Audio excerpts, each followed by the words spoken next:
Folks, we're back. This is Steve Sanson and Stephanie Phillips with the second show for tonight. Today we have Michelle Romero Henderson, Mayor. But before we get to Mayor Romero, let's chat with Stephanie Phillips. Hi, everybody. Thanks for joining us. And thank you to all of our sponsors. We have Simplify Heating and Cooling. If you need your system checked, get in touch with them. Their website is callsimplify.com. Callsimplify.com. And we have the Henderson Mayor here, and her sign is right there. And her website is votemichelleromero.com. Votemichelleromero.com. She is running for re-election. So jump on her website and get in touch with her. Also, we have a new candidate and new sponsor up. He is Angelo Carvalho. He is running for Board of Regents District 3, and we are excited about that race. We have a CD4 candidate coming the first of next month. And if you want to advertise on our show and you're a candidate or you have a business or a nonprofit, give us a call and we will give you the details on that. Also, don't forget to grab your copy of Steve's book, How to Navigate Nevada's Family Court System. You can get a copy on Amazon. It is $14.99. If you are a litigant and you are going through family court and you can't afford an attorney, this is a self-help book and this will help you navigate through that system. And he will also autograph it for you for free. And also we are planning our Valentine's Ball. It is February 7th of 2026. I know it's a little farther away, but we're going to have early bird tickets on sale this summer. So look out for that. And I don't really have another rant. I ranted on the last show, and it's probably worth repeating because it's short, but it's very appalling how the Democrats acted up in the Senate. It was the last day of the legislature, and they were on a recess, and our lieutenant governor that we all love, he was outside taking a break in the restroom, and they locked him outside of the session. And the Senator Marilyn Dondero Loop took it upon herself to reconvene the session without the lieutenant governor. And then Ira Hansen, thank you very much. He objected, and they let the lieutenant governor back in as he is the president of the Senate. And I think the Democrats were losing their mind and thought they were going to sneak in, some last minute stuff without Stavros there. But anyway, great job, Stavros. We all love you. You're doing a wonderful job. And that was the lieutenant governor out. He's the president of the Senate. That should not even be I think they forgot the Constitution. Should be doing the locking out, not them locking him out. Yeah, it's supposed to be the other way around. Right. I think they forgot that little tidbit in the Constitution that, what his position is. But anyway, sorry for the sarcasm, but it was just completely appalling and disgusting that they would do such. And they did it intentionally. They know very well it didn't have to happen. But anyway. I have never heard of that before. It has never happened. Actually, no one can. No, it's not out there that has ever happened before in our legislature. So leave it to the Democrats to do that. Well, I don't want to say the Democrats' blanket statement. That's what they did. The bad Democrats that was in the Senate. That's more better for me. Okay. Yeah, I feel more comfortable with that. Yeah. The bad Democrats. Yeah. It's like the bad Republicans. Mm-hmm. Yeah. But there's some good Democrats out there. There absolutely are. Yes. Yep. Some good ones. There are. Yeah. You done? Yes. Yes. Michelle Romero. Hey. Mayor Romero. Thank you so much for coming on the program. Thank you for having me. Could you give us a bio, please? Sure. Don't leave anything out. I got everything right here. It's a long one. She's a native, I think. I am. Yeah. I'm a native of Henderson, lived there my whole life.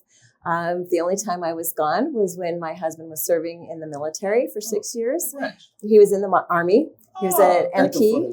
Thank you. He was MPs. I don't really like MPs. He was a good MP in the 61st MP company. And so we were able to serve in Germany. And then we moved to a tiny little town in Virginia. Okay. And then we got out. Was it Norfolk? No, it wasn't. It was a tiny little town called Blackstone. It was a provost proving ground. Okay. And so they did training and whatnot there. And he was a detective there. Oh, he's a cop. An MP detective. Oh, okay. Yeah.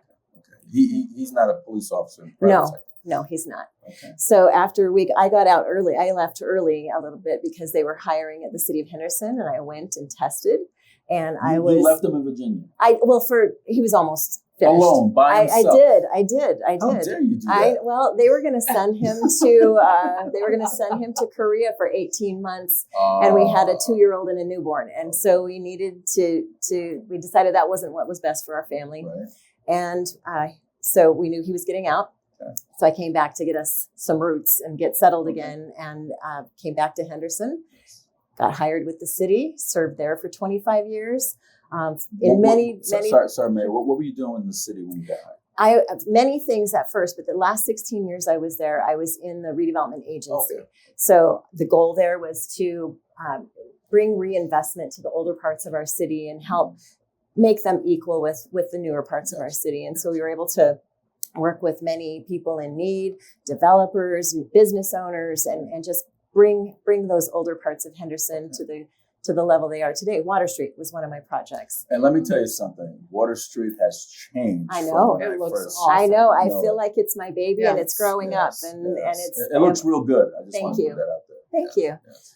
After I retired, I knew I still wanted to give back to my community, so I ran for office and was elected and served as my Ward 1 council, Okay. and then after that, ran for mayor, and here we are. So when you ran for council in Ward 1, you had to do the entire city. I right? did. It was an Wasn't at-large. that a pain in the behind? You know, I don't think so, because you make decisions on the whole city. That's So true. I believe the whole city should have a say in who's making those decisions. Henderson was the only city that ran citywide to represent a ward. Yes. I was against that, just to let you know. Oh, well. I figured if you're gonna serve a constituency in the ward, then those are the folks that should be able to vote for you. Well, you had to live in the ward. Unless so, you're running for mayor, then that's a whole right, that's a whole story. different story. But you know, it worked. It works And out. that now is it's along with everybody else. Yes. So, okay. Yes. So why did you want to be mayor? I felt like I had a lot to give, and I had a very unique background. I had worked for the city for 25 years. I'd been a resident for my entire life. After I retired, I had about a couple years in between when I retired and when I ran for office. And so I worked on the private side of things, and I learned how city decisions impacted private business and private operations. And it gave me a very unique perspective, which helped me as a council person. I made many relationships, and I was able to make significant changes. Mhm. So I knew I wanted to continue doing that. And when Deborah turned out, I just felt like I was the right person to do that. I knew Deborah Marsh before she even became a city councilor. Yes, And me her, too. And her son Yes, was a veteran, Yeah, a very highly decorated veteran. Yes, he was. Yeah. So on this show, we like to quash rumors. Okay. We should change the name to Yeah. Rumor Quasher. There's so many that are out there. Tell us about Las Vegas paving and how the city plays in Las Vegas paving and how you play in Las Vegas paving, and if it's a monopoly or if it's not a monopoly, if everything's out for bid. Just let's quash that rumor. So first. we will quash that rumor. That's ridiculous. First of all, City of Henderson complies with all state regulations. Okay. We have public bid process. We have a sealed bid process. Okay. The bids are given. We are required by law to accept the lowest responsive and responsible bidder, Right. which we do. And paving is a great company, so they get part of the jobs, and sometimes they don't. Whoever the lowest responsive and responsible bidder is gets the job. Quality of work is with the lowest bidder as well, too. Right? No, it doesn't factor in. It's who is the lowest bid and who responds to the bid documents most correctly. If they leave a section out or something like that, the bids will be thrown out, and which is very clear to everybody bidding ahead of time. So we've had various companies in the past that have made mistakes, probably including Las Vegas Paving, and the lowest bidder gets the job. Do you have to recuse yourself because I you do. have family members that work Every for time. us? Every time. Every time. Okay. I have nothing to do with it. Your And just by the husband way- and your son work there? They Is that true? do, but I have Okay. nothing to do with the bid process. My Okay. husband works as the safety director, so he Okay. makes sure they're OSHA compliant Right. and things like that. And my son does their design for their barricade plans. Okay. So there used to be a fiesta. They did. And before that, it was reserve. It was some kind was of the animal reserve. theme. Yeah. Yes, it was Right. the I remember reserve. when it I was- worked at the city so long that Yeah. I remember when the reserve Yeah. was opened. I was there on opening night. Yes, me too. Yeah, I didn't see you. when I was there. I was a lot younger back then. So We both. yes. were. So Yeah, was- little I was- babies back then. Yes. I was in my second marriage back then. Yeah. So, And now look at you. anyways, so that land right by the 215 was it? No, sorry, 95. Yeah. That land, right? What's going with that? Did the city buy it and So- sold it and so bought it back? How did there's a that work? difference between city and redevelopment agency. From the outside, it seems like it's the same organizational structure, but technically the redevelopment agency is its own separate entity because they have different rules that they have to abide by. So the redevelopment agency purchased the land, and redevelopment funds can only be used to purchase property or to improve property. They cannot be used for people. They can't be used for equipment, nothing else. So the redevelopment agency purchased that, and they typically buy the land ahead of time and then put out for bid to see who will, what ideas are out there for that particular piece of land. So that's exactly what happened. Before that happened, however, we put out to the community a survey to say, we know we lost some amenities when the Fiesta was torn down. What would you like to see on that site? And we had more than 5,000 respondents. And overwhelmingly, they said, we'd like to see a family-oriented development, family-type activities, and things of that nature.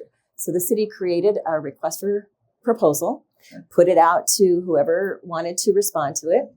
Multiple companies responded to it. And one was clearly higher than the other, according to the panel who looked at all of those. And that was Woodbury Corporation. And they had put together a proposal that reflected the request for proposal guidelines about family friendly and those types of things. So we entered into an exclusive negotiation with them. The agency did. Woodbury, is that Bruce Woodbury? No, it's a totally separate, unrelated I'm company. like, when did he get into that? No. That's just the name of the same company. thing. No, it's just a separate company, I believe, out of Utah. Okay. And so we entered into that negotiation agreement, and it became clear, fairly clear toward the beginning that we were very far apart on what we felt was appropriate public assistance for that project. And we tried to work through some of the issues, and it just became clear that it just wasn't, we weren't going to come to an agreement. There's a great company, just didn't have the same So you guys vision still that we own did. that land? We still own that land. How much We is it going actually, I haven't had a recent appraisal, so I don't know. We purchased it for $32 million, which is what just the parking garage is worth. You bought it from Wow. Station. We did. We bought it from Stations, and we got it for what the parking garage is worth. We kept the parking garage. And so really the balance of the land was just added bonus. What do you think about putting there? Any proposals? We have people coming out of the woodwork. So we will likely do another request for proposals. Same guidelines will be in place. You must have, some type of family focus on it. We'll still have a field house that was always going to be the East Field House for indoor sports for youth and sports tournaments. And then the balance, we'll see what proposals come forward. And the city's staff will evaluate that. And then if they're able to pick one, we'll bring it forward again through the process. But we're not going to waste public dollars if we don't think we get the biggest bang for our buck. So you guys clean up Water Street. We did. Beautiful. You got a whole lot of housing going towards the lakes. Yep. Very good. What's going on with Boulder Highway? Boulder Highway was... Trixie used to work on the corner down there. Well, What not in Henderson. Not in Henderson. She moved downtown. She's on Moved to Fremont. She's Berkeley's problem now. Yeah. So, Sorry, Shelley. the problem with this stretch in Henderson is the 1/4 of all vehicular fatalities in the city of Henderson happened on that stretch of Boulder Highway. Because of And lights. so there's no lights. It was designed at a time where we didn't have any of the interstate system. So it truly was a highway between Henderson and Las Vegas. And it was really the only way to effectively get back and forth. It's not used that way any longer. Most people are on Boulder Highway for 1 mile to 2 miles, and then they hop off. So it doesn't serve the same purpose anymore. So it is going to be redesigned. It is far more lit up now so that When you people say can actually... redesign, what do you mean by that? So I'll explain. So right now there's lanes going in each direction. We are going to take the bus lanes and put them down the middle. Okay. And so before, people had to travel 6 lanes of traffic, whether they're going or coming one way, they had to travel across that. It was extraordinarily difficult for anybody with any type of disability, or if they're in a wheelchair or anything like that. Even if you were able-bodied, it was difficult to get across that stretch within the time given on the lighting cycle. Of course, it slows vehicles down. Everybody this way in the middle, they only ever have to go half, and it's bulbed out, so the space that they have to cross is much, much shorter. There's a designated and protected bike lane for people biking on Boulder Highway, and this traffic doesn't have to stop for buses stopping. So even though there will be one less lane each direction, it should not impact the travel in any significant. Yeah, Jim Marsh has his casino down there. He does. Yeah. He does. He wants to see it all lit up. I don't blame him. It is very dark right now, and that will completely change. Okay. You don't want Trixie there either. He don't want Trixie. No, he don't got no money. So speaking of development, land, and things like that, let's talk about the 3 Kids Mine, because a lot of people have been talking about that. That has been an issue for years, and it's been closed down for 60 years? It's been a long time. Probably right about that. And what is happening with that? I hear that it is cleaned up now. What's the future of that? What does that look like? So all of the asbestos has been cleaned up, and most of the tailings have now been cleaned up. It was obviously a former mining site. There were huge pits out there, and it was very contaminated. It's owned by the federal government, and it was a hazard. Anytime the wind blew, anytime people are out there, and there were always people out there either on ATVs or kids partying in the desert, it was a hazard. And so it took literally an act of Congress to get it out of Congress's hands and to a private developer to clean up. Which when did that happen? Not that long ago, about a year ago. It happened at the same time everything got approved. It kind of happened all at once. Mm-hmm. And so the developer got it and has completed the cleanup of the asbestos, most of the tailings. The pits are filled now, and now the rest of the cleanup will start. It's being treated as if it was a Superfund site, which means it's the highest standard of NDEP and EPA oversight the federal government has. And so there are sensors across the entire property to make sure that there are no hazards, breathing hazards, or anything like that. And that will continue until all of the cleanup is complete, which should be imminent. That's very quick. It was very quick. What was that plan, that time frame for remediation? I don't know. I believe it was about 3 years, and they completed it extraordinarily quickly. And so they're ahead of schedule. They're doing exactly what they said they were going to do. And eventually they'll have to bring in clean dirt to put on top of it. It'll have to be all tested again throughout the entire site to make sure it's safe. It's very similar to the process that happened for Cadence property. And once it is confirmed to be completely clean, then development can come in and happen.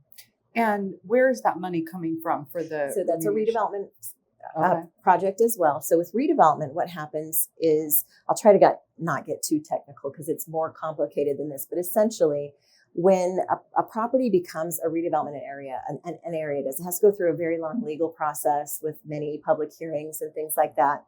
And they create the area, and then the clock starts ticking, and they have a certain period of time to be able to do whatever it is they're going to be doing. At that time, property taxes freeze because redevelopment is only reliant upon property taxes. And anything that was being collected before we call it the base year continues to be distributed as if it was before. So to the libraries, to the school district, and things like that. In this case, it was empty, vacant, contaminated land. So it was like $20 a year that they were getting. When redevelopment happens and people start coming in, cleaning it up, building on it, obviously the values go up, and that increment is captured and then must be reinvested back into that property. And it's usually in the form of reimbursement for work done, very specific work that is very outlined in legal agreements.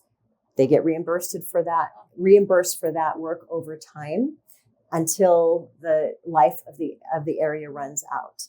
And they have an agreed upon cap of how much they can ever collect. If they don't ever reach that cap, it is what it is. They get what they have generated. And prior to that, there's also a development agreement. So we know property taxes will be kind of frozen, for lack of a better word, during that time, but we'll still have city services. And so prior to that, we ask our fire department, our police department, our parks department, what will be needed to take care of that time during that build-up time and when you're not going to be receiving those taxes. And so they let us know, and they'll either build a facility, or they make cash payment, or they'll buy a piece of equipment, or they'll build a park or things like that. In that case, that's what happened here ahead of time. Police got money, fire department got, I can't remember what they asked for, but they got whatever it was they asked for. They're going to be building parks that they will then turn over to the city. All of those things are taken care of ahead of time so that there isn't the problem, later on with not having enough money to offset. So so that was owned by the federal government. So did the city of Henderson have to buy it essentially from? So it was a simultaneous sale. And so city got it for 2 seconds and then immediately turned around and Pulte purchased it. Okay. But it had to go through City of Henderson. It had to first because the federal government can't sell directly. Okay. So all of this negotiation, like it sat for a long time. Nothing ever happened. It took a really long time. I told you, a literal act of Congress. It took forever for Congress to make those approvals. So all of this, when Pulte came along and they decided what to do with it, they were going to remediate it. And that whole agreement came together. It sounds like that came together in the last 3 years. Pretty much. And then everything kind of like a domino effect all went together. The redevelopment stuff, the plan and creating the area, all that happened well before. But in this one instance, because it involved the federal government, the clock didn't actually start ticking until the sale happened, which is not normal, but that's what the government agreed to. And so it didn't penalize the developer either for the time it took for the federal government to be able to get everything they needed. So let's talk about policing. Mm-hmm. Probably before your time, there was slow response for officers because there wasn't enough Henderson police officers per population. What is it now? Do you guys have enough police officers to serve your constituents? I would challenge that, first of all. Sure. We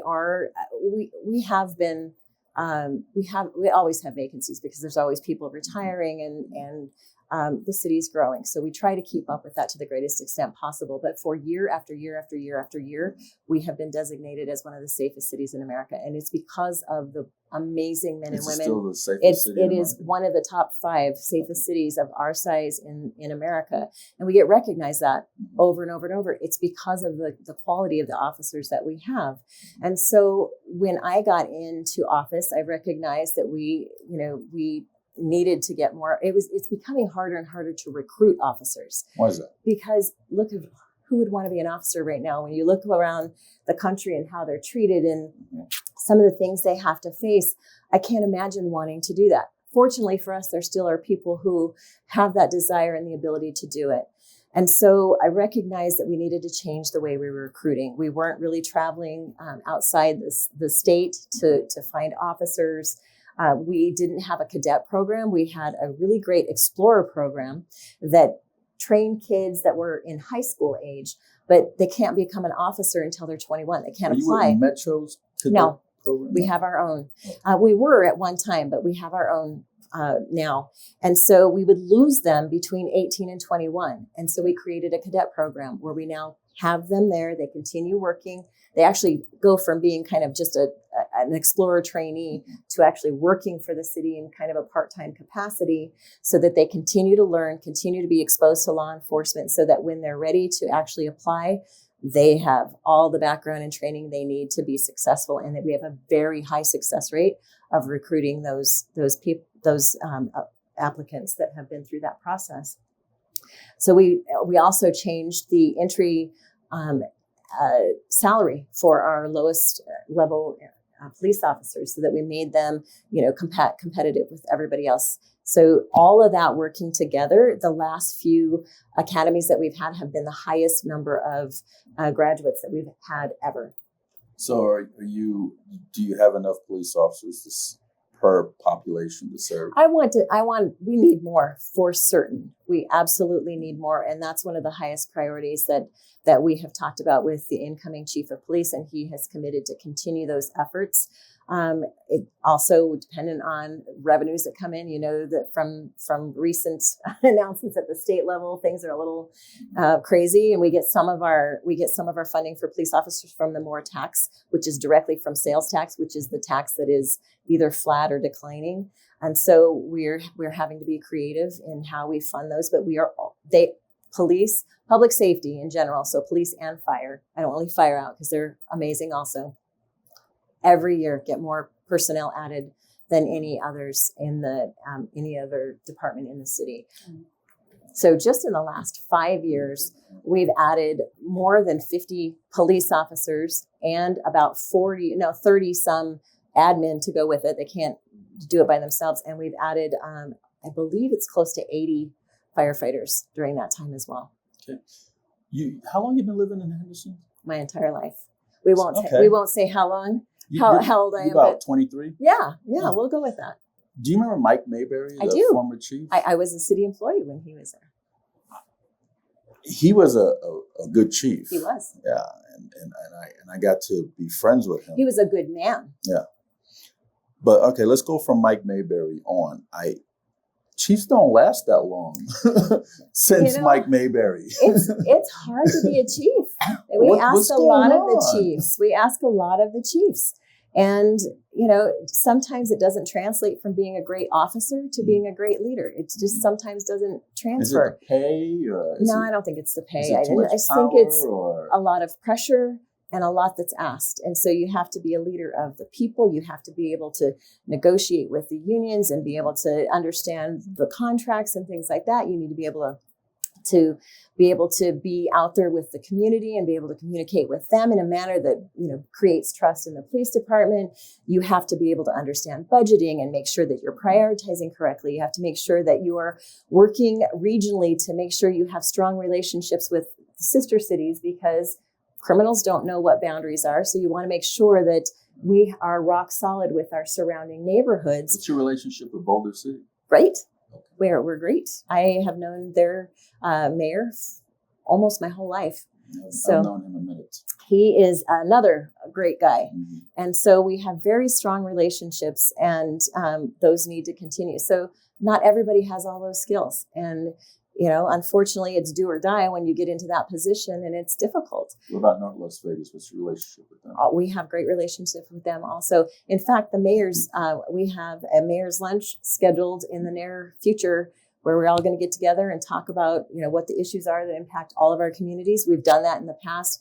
Shelley just got in, so we haven't done one since she got in. We had to give her time to. Shelley's my girl. She's awesome. She's awesome. And so we had to give her time to kind of get her bearings and take care of some things that she needed to take care of. And I believe in next month or so, we're all getting together. So how does your diversity look like in city government, in the police, and in the fire? How does that look? It's pretty reflective of our community at large. Okay. And elaborate a little bit more. So, we have a fairly diverse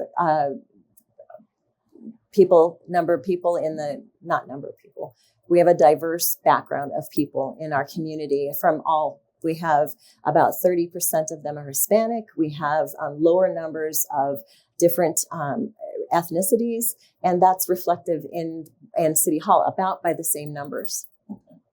So being mayor, from the time you were a city council until mayor, what growth have you seen, and how do you look at the city through your own eyes, through your own windows, from the time you were a city councilwoman till mayor?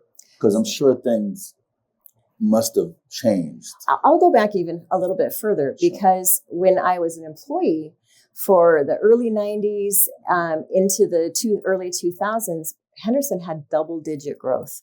Okay. We almost couldn't keep up with it. Fortunately, we had really great leaders who had some foresight and created very high standards for our community. We created master plan communities, and we were able to follow the plan. It is difficult to keep up with double-digit growth. So, keeping up your infrastructure and your amenities and things that make up your quality of life. Right now, and for the last few years, our growth has been under 2%. Very manageable, very much easier for us to, think ahead and plan out where streets need to go and make sure that we're using the latest technology for traffic sensing and, that we keep up with our public employees as well to make sure that, our residents are getting the services that they need. It's much, much easier to do that when you have managed growth. When I was younger, we had to beg businesses to come to Henderson. We, please give us a try. We were in large part a bedroom community much of my youth. And we didn't have a lot of industry. Now we excel because we have economic diversity throughout the community. In fact, we're one of the leaders in the region for economic diversity because we don't want to just rely on one industry. We have an outstanding economic development department, the only certified economic development department in the state. And they are very targeted in who they want to bring into the city. They want to make sure that they become a part of the fabric of our community, that they're giving back, and that they're actually participating and not just kind of taking our resources and letting their employees, go off to other states. We also, the other half of the economic development department is for small business and making sure the businesses we have the tools they need to be successful. We don't want to just dole out money. We want to make sure they have the education, training, and knowledge they need to be successful, especially when economic times are like this. So we have one half of our economic development team focusing on that in partnerships with our higher education partners and others that are kind of tech savvy individuals that help businesses as well. So as a council, as a body, you guys vote on your fire chief, right? No. No, you we don't have anything to do with any employees except for the city manager, city attorney, and city clerk. You guys don't vote for police Nothing. chief? The city manager is in charge of that. The city manager does all that? City manager does. So we have a council. How about vacancy for the municipal court? Nope. We don't have You don't anything. do that? You don't vote on the vacancy? We do, actually, yes, we do. Yes, we do for judge. If there's a vacancy. If there's a vacancy in between an election or something like that. So that one we vote did. for police chief Nope. and nope. And we are manager? required by law to stay out of all personnel operations. We cannot get involved. We can't. Do you vote for city manager though? We do. We hire those three positions and they report directly to us. What's the three? City manager, city attorney, city clerk. Oh, so you vote for city attorney? Correct. Okay. Yes. And the city clerk? Correct. Okay. And all of those three have to, in fact, just Tuesday night, our city clerk had his public evaluation. Those three positions have to be evaluated in public and have to make the case for what they've done, the successes they've had, the challenges they've had, and we do it all publicly so that people can see what they're doing and why they're doing it. City manager. No, sorry, not city manager. City attorney. What do you look for when you because I remember when Josh Reed snuck in there. That was before my time. I know it was. That's Hafen. How is he doing, by the way? He's great. He's great. I see him every once in a while and he's wonderful. Okay. I've been to his house a couple of times for some I've also known him almost my whole life. Yeah. He was a good mayor too. We've had some really great ones. So what do you look for when you guys vote for a city attorney? And what is the criteria? Because I heard that they lowered it just to get Josh in there. So before your time.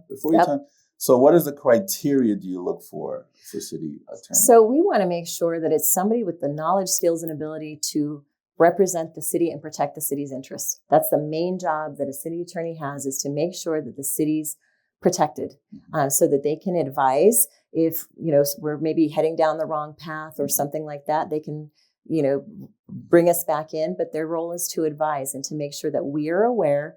A great example of where it can go wrong is Henderson and Las Vegas had very similar situations with a golf course. You're familiar with Badlands and how that turned out. And it was because they didn't abide by their city attorney's recommendations.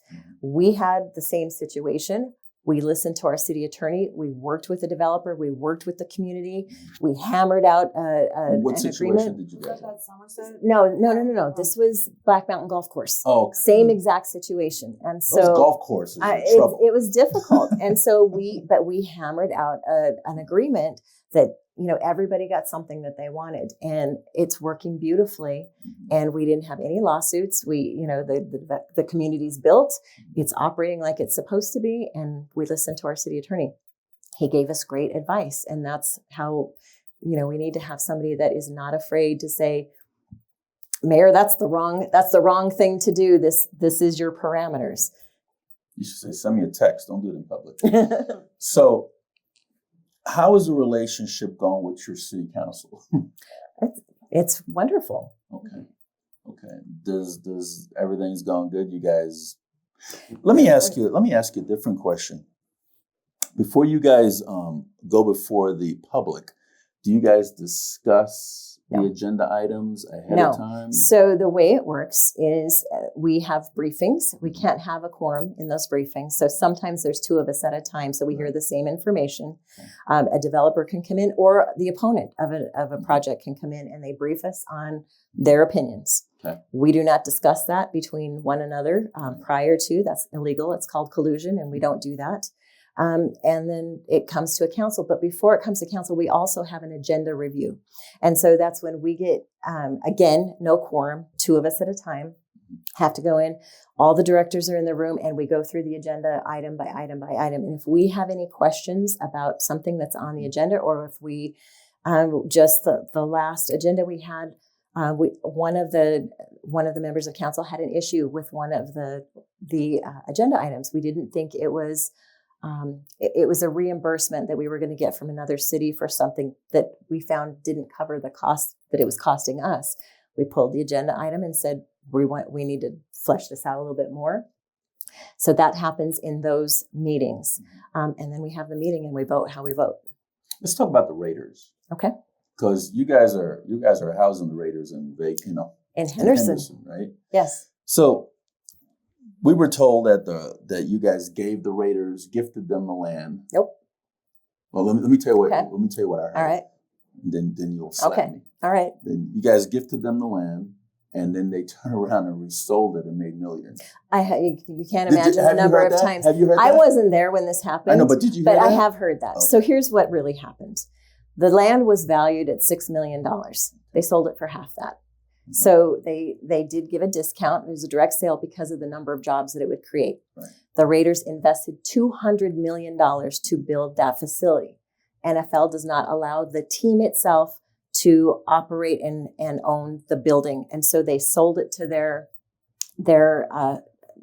real estate affiliate that manages properties for exactly what they paid for it. Okay. They didn't get a windfall.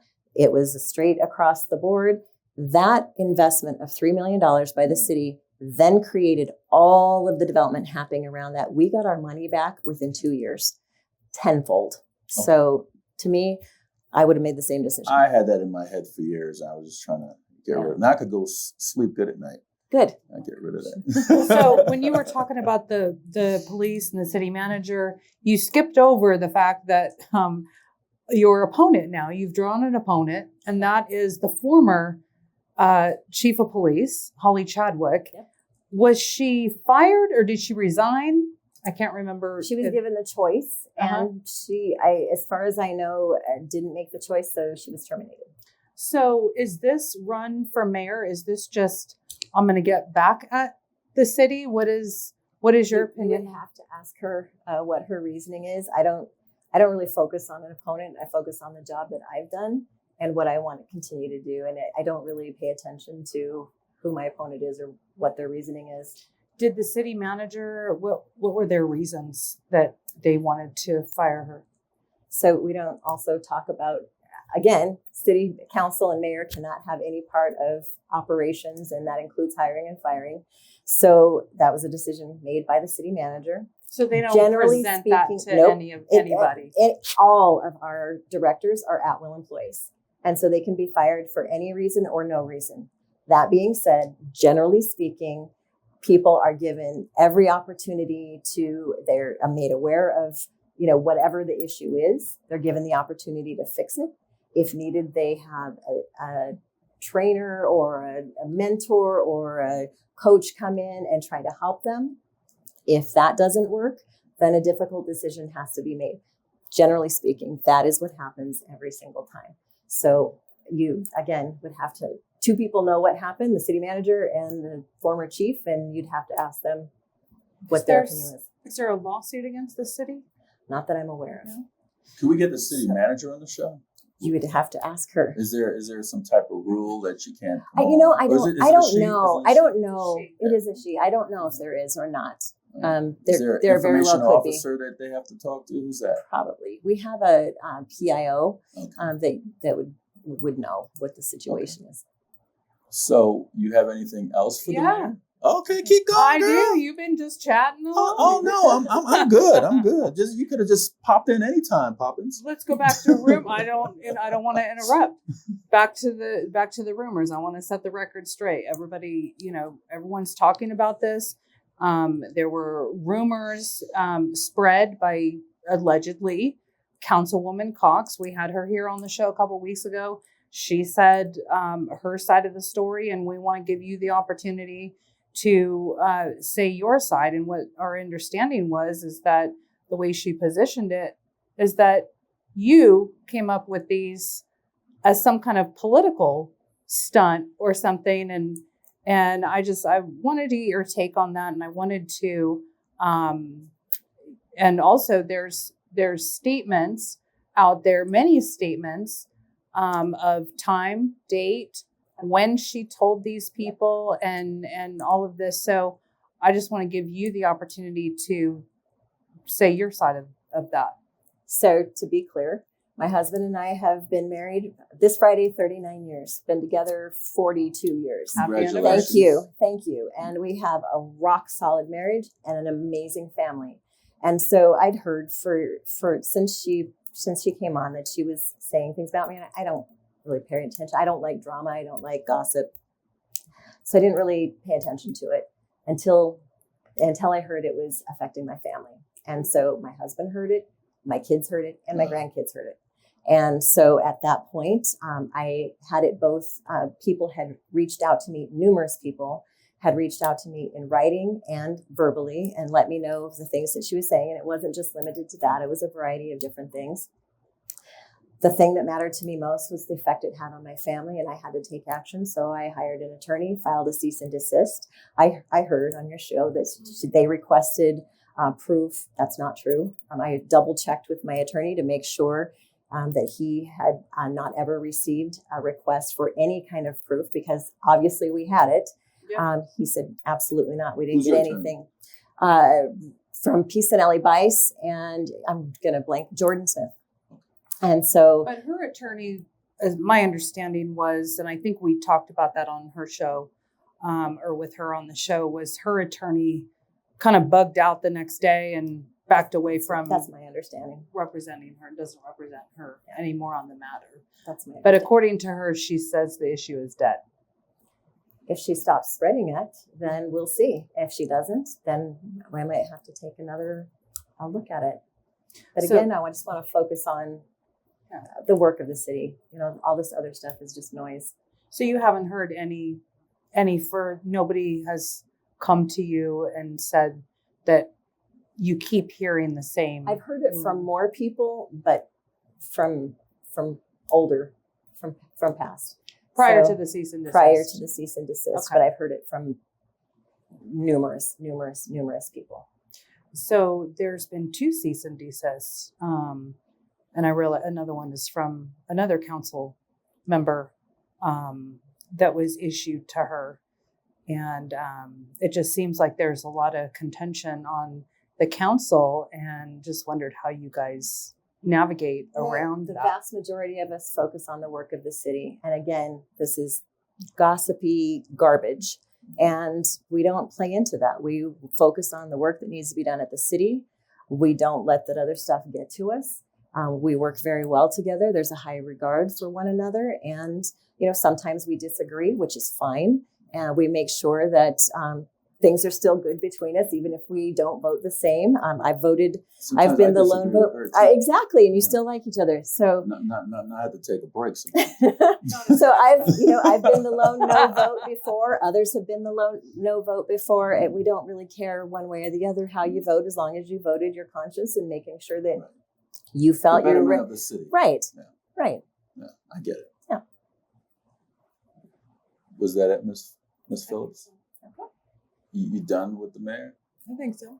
You got it all out. Maybe I have to refer back to my notes because, So, how about the school system? While she's looking, let's talk a little bit about that, because I heard that that all these municipalities want to get away from the Clark County school system and have their own private school system within their own municipality. Do you feel the same to do that? I would like the school district broken up. I think it's too large to serve the students well. That being said, I'm excited about the new the Joan Ebert that has been put in charge as the superintendent. I think more than anybody else, she has the ability to at least understand what the problems are and try to address those. It's one of those positions that is very difficult. It's the 5th largest school district in the nation. We have wonderful teachers, we have wonderful administrators, but there's so many students that it's really hard to navigate that. You can't use a one size fits all, and that's sometimes all you can do in a district that large. So I would prefer that it be broken up, but it has to be broken up. It can't just be one municipality. You have your own superintendent. That remains to be seen, but essentially, yes, they'd still have to work together. But in lieu of that, that has to be done at the state, and they, for whatever reasons they haven't done that. So we were able to become our own charter authority. And so we have done all the work that needs to be done. We have received applicants, and we're vetting 4 schools that we hope to be open in the 26. I don't know. They're being vetted right now. Okay. So as soon as they come forward and they make it through the vetting process, then we'll know who they are, and we'll be able to say these are the ones that are going to be moving forward with us. But let's talk about veterans. We're on Veterans in Politics. Mm-hmm. We do a lot for veterans. We have 25,000 veterans in the city of Henderson. Do you? We do. We have a huge number, and we have many, many, many organizations that work so hard to help those. I know you got veterans. the VFW 3848. We have. I used to be a member. We have 2 VFWs. It's on Lake Mead, right? Yes, one of them is 3848. Yes. I used to be a member of that. Yes, VFW. and we have Purple Hearts. We have a numerous number. We have the Veterans Action Foundation that help. They do all volunteer services to help the veterans navigate paperwork, whether it's if they need their 214 or any things like that. They help them. What is this called? This is Veterans Action Forum, and it's run by some members of the Purple Hearts organization and some others that are volunteers and also veterans. They do an amazing job. They came to us. They had lost their building. They weren't able to have it anymore, and so they came to me and said, can we do something about this? We were able to find them a city facility that they were able to set up shop in, right across the street from City Hall. Okay. So it's easy to find. So you didn't now put them in the detention center. I did not put them in. It's across the other way from City Hall. So they have their own little annex building, and they serve our veterans community out of that. I also formed the Mayor's Veterans Forum, and we all get together on a quarterly basis for different organizations. We make sure that one another knows what's going on, that we're able to share information, because sometimes a veteran is aware of one service but not many of the others, and sometimes it's a spouse of a veteran or they've lost their spouse and they don't know where to go for help or what to do, especially if they don't understand what benefits they're entitled to and things like that. So all of these groups work together and we coordinate with one another. The city's also stood up a web page that is strictly for veterans that has all of that information on there with links so that they can go to one-stop shop and be able to find what it is they're looking for and have them get the help that they need.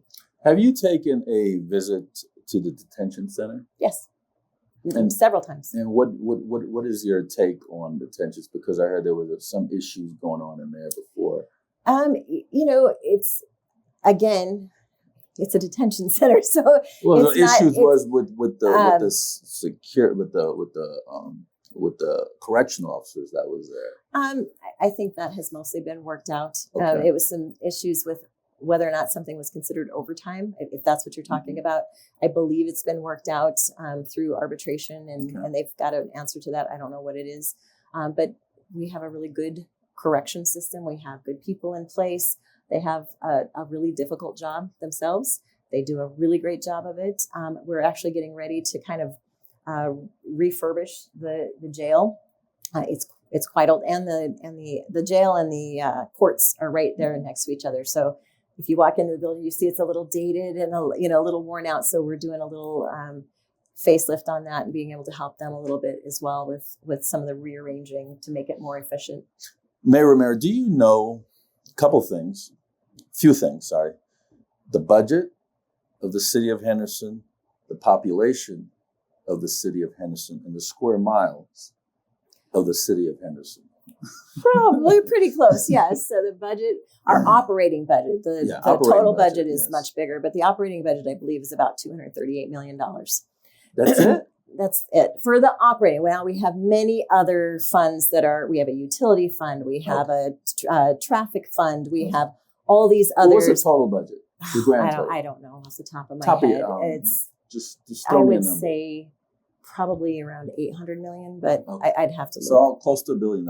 Yes. And so, but much of that is very restricted. It can only be used for sole purpose. Okay. The number of people we have in the city is about just under 350,000. Okay. And the square mileage is somewhere around 155,000. And out of that, those square mileage, how many? 155 square miles. 155? Square miles. 1,000? No, that would be acres. So I think we're at 155 square miles. Okay. Out of that, how much does the government own?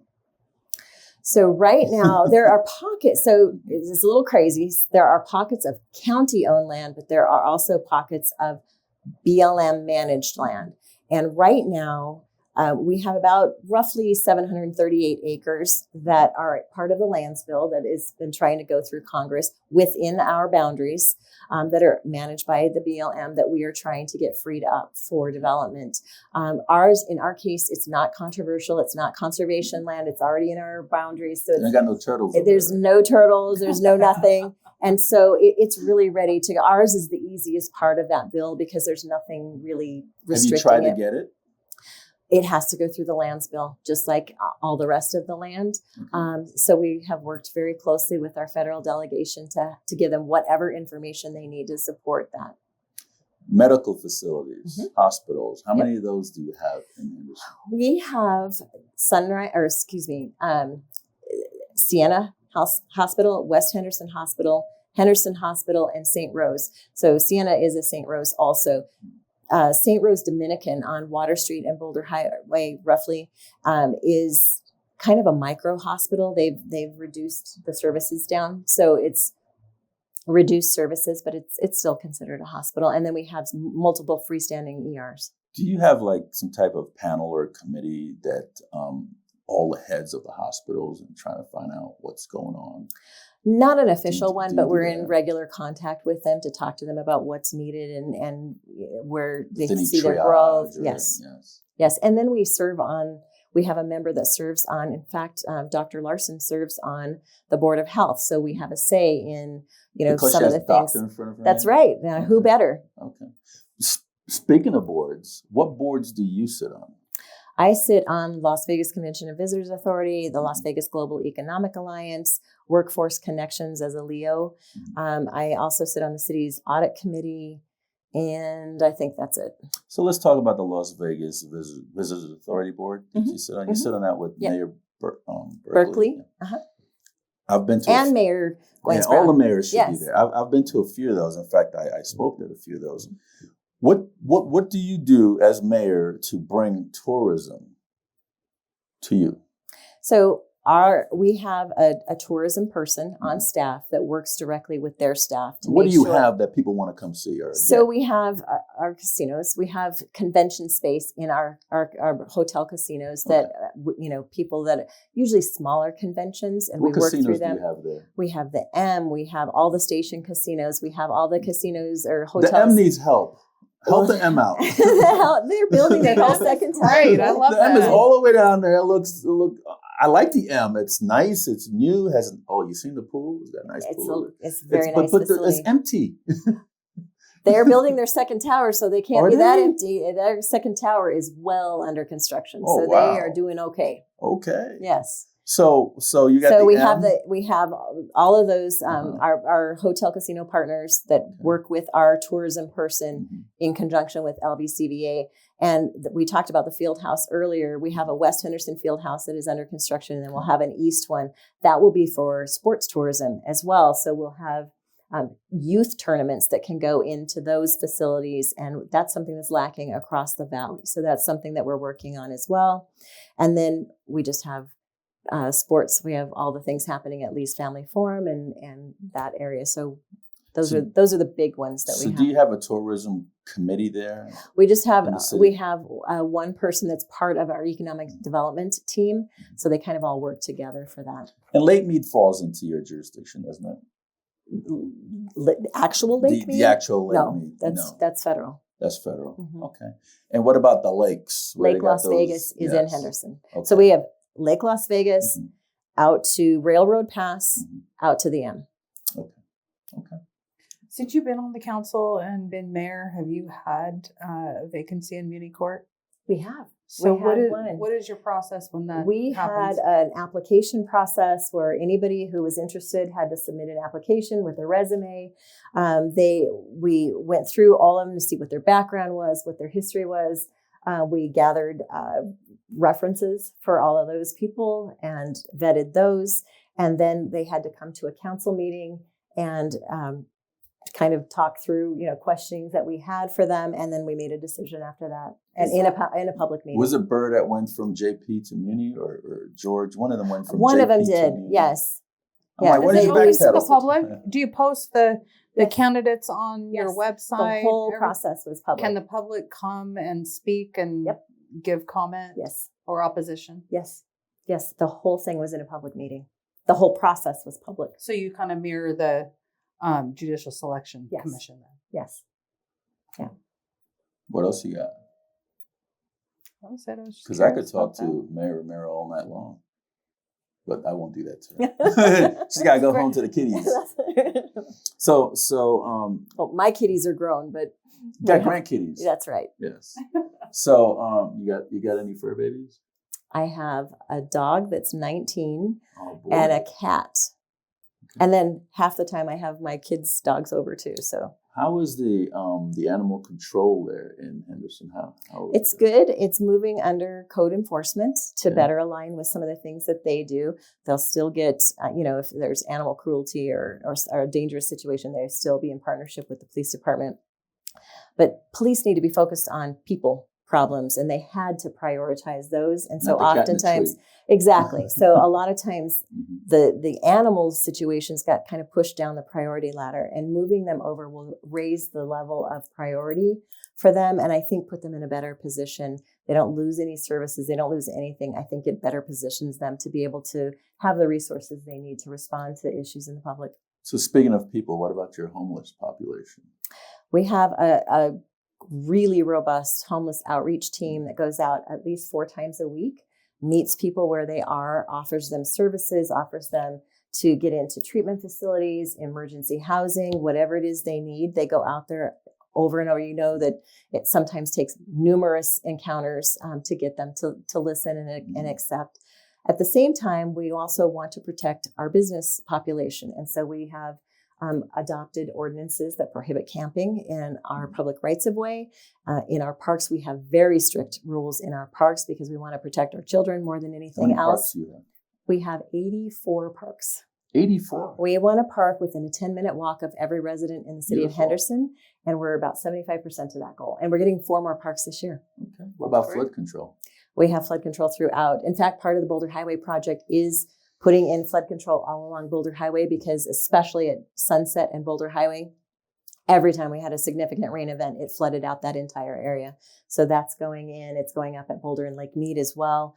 And so we have the Pueblo channel. We have the Drake channel. There's channels throughout the city. I know this is before your time, but there was an instance when they were blowing stuff up and people were complaining that their homes were being cracked because of the explosion. Do you know what I'm talking about? Yes. Has that been resolved? Yes, a long time ago. Okay. Yeah. All right. Did the Somerset apartments did all of that? That's all fixed. Plumbing, Everything's no fixed. problems since then? Nope. I mean, they have other problems, but not related to plumbing. Their plumbing, which was the life safety issue, that's been completely repaired. So, Ms. That's Phillips, do you have anything else for the mayor? No, that's it. Thanks Well, for coming. Mayor Romero, get out now. Mark is going to zoom in on you, and you have the final word. You could say whatever. If we forgot something that you want to put on the table, you could do that as well. And since it's an election, tell people to go to your website or what have you and vote for mayor because I'm the best. Okay. Don't mess with the rest. Or, All right. You know, have some All right. slogan. You got a slogan? I do not. Oh, you got to I come do with a not. slogan. You just came up with one. There you go. I don't want to act like I'm in high school, so we'll just keep it at. I'm hopefully doing a good job and would like to continue doing that job. Okay. And my website is votemichelleromero.com, and I would love to have your vote. Is it? That's it. All right. Well, thank you so much for Thank coming you. on the program. Ms. Phillips, thank you. Folks, that's Michelle Romero. She is the current mayor of the great city of Henderson, one of the safest cities out there of Henderson. And we encourage all you folks out there that live in Henderson to educate yourself on the mayor and everybody that lives in anywhere else, Las Vegas, North Las Vegas, and Boulder. I'm sure you have friends in Henderson. Have them come to and watch this program. Have your Henderson folks watch this program so they could know about Mayor Romero. This is Steve Sanchez, Stephanie Phillips with Veterans of Politics. Until next time.